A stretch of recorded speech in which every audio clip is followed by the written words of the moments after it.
Hello friends, তো আজকে আমি আপনাদের সাথে একটা রেসিপি শেয়ার করব। সেটা হলো তড়কার ডাল। তড়কা কিভাবে রান্না হয়, রুটির সাথে আমরা যে তড়কা খাই সেই তড়কাটা আমি কিভাবে করি সেটা আপনাদের সাথে আমি শেয়ার করব। তো তড়কার ডালটাকে আমি ভিজিয়ে নিয়েছি, ওভারনাইট ভিজিয়ে রাখতে হবে যাতে ডালটা ভালোভাবে ফেঁপে যায়, ফুলে যায়। তো এরপর আমি এর মধ্যে নুন দিলাম আর অল্প অল্প করে সব মশলা দিয়ে দেবো। বেশি মশলা আমি খাই না, তাই বেশি মশলা আমি দিই না। তো অল্প করে লঙ্কার গুঁড়ো, অল্প জিরে ধনের গুঁড়ো আর একটু হলুদ গুঁড়ো অল্প করে দিয়ে তারপর আমি প্রেসার কুকারে দিয়ে দেবো এটাকে সিটি দিতে। তো এটা একদম মিডিয়াম আঁচে আমি এই ডালটাকে সিটি দিয়ে নেবো ওই অল্প অল্প মশলা দিয়ে।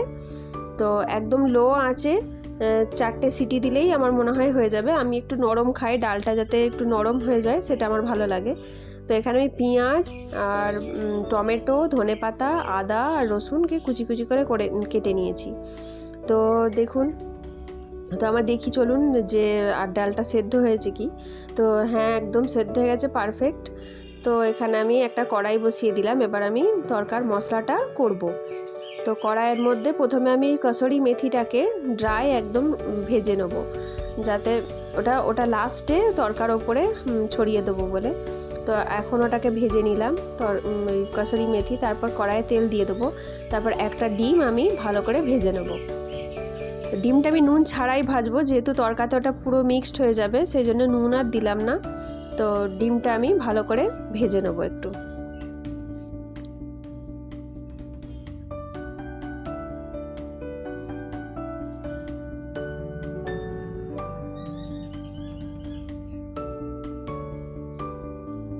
ডিমটা চলুন আমার ভাজা হয়ে গেছে, তুলে নিই। তারপর আবার কড়াইয়ে কিছুটা তেল দিচ্ছি।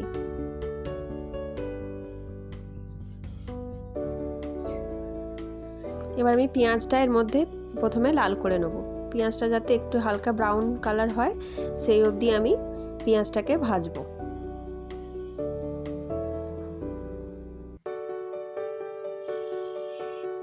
তো এখানে আমি কসুরি মেথি আর একটু চানা মশলা নিয়ে নিয়েছি।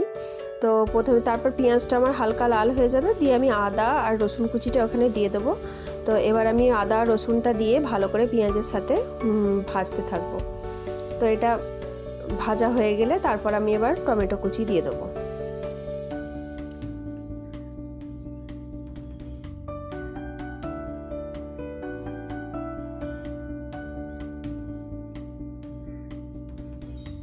তো টমেটোটা আমি দিয়ে দিচ্ছি এর মধ্যে। টমেটোটা দিয়ে আমি আবার একটু ভালো করে ভাজবো।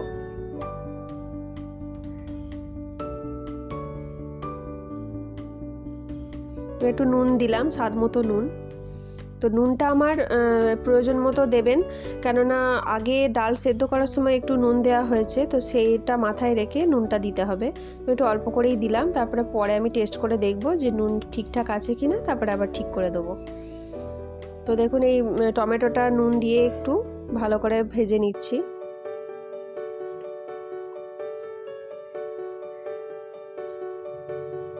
তো এবার একটু আমি পানি দিলাম যাতে শুকিয়ে না যায়, লেগে না যায়, তার জন্যে একটু পানি দিয়ে আবার একটু ভালো করে মশলাটা কষিয়ে নেবো। এবার সেদ্ধ করা ডালটা প্রেসার কুকারে যেটা সিটি দিয়ে রেখেছিলাম সেইটা আমি ওখানে ঢেলে দিলাম, একদম পানি সমেত ওখানে কড়াইয়ের মধ্যে ঢেলে দিতে হবে।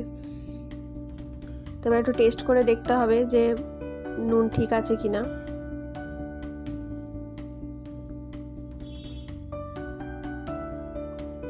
তো আমার নুনটা একদম ঠিক আছে, একটু চিনি দিয়ে দিলাম যাতে একটু মিষ্টি মিষ্টি হয়। রুটির সাথে একটু মিষ্টি মিষ্টি তরকা না হলে ভালো লাগে না। তো এবার ডিমটা যেটা ভেজে রেখেছিলাম সেটাও আমি তরকার মধ্যে দিয়ে দিলাম।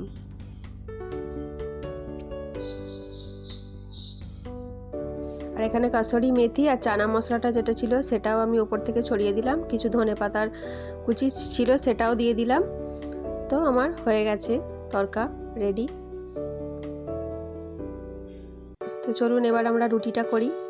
তো দেখুন আমি এরকম করে রুটি করতে আমার ভালো লাগে, বেশ নরম হয় রুটিটা, খুব সুন্দর ফোলে।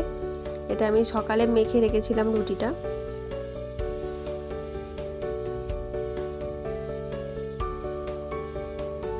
এভাবে রুটিগুলো আমি সেকে রাখলাম।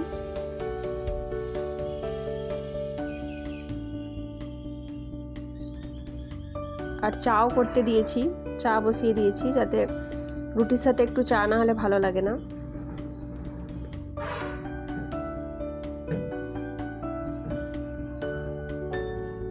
তো দেখুন, যদি ভালো লাগে রেসিপি, তরকার রেসিপি, তাহলে আমার একটু লাইক করে দেবেন আর একটু কমেন্ট করবেন, কেমন হলো জানাবেন।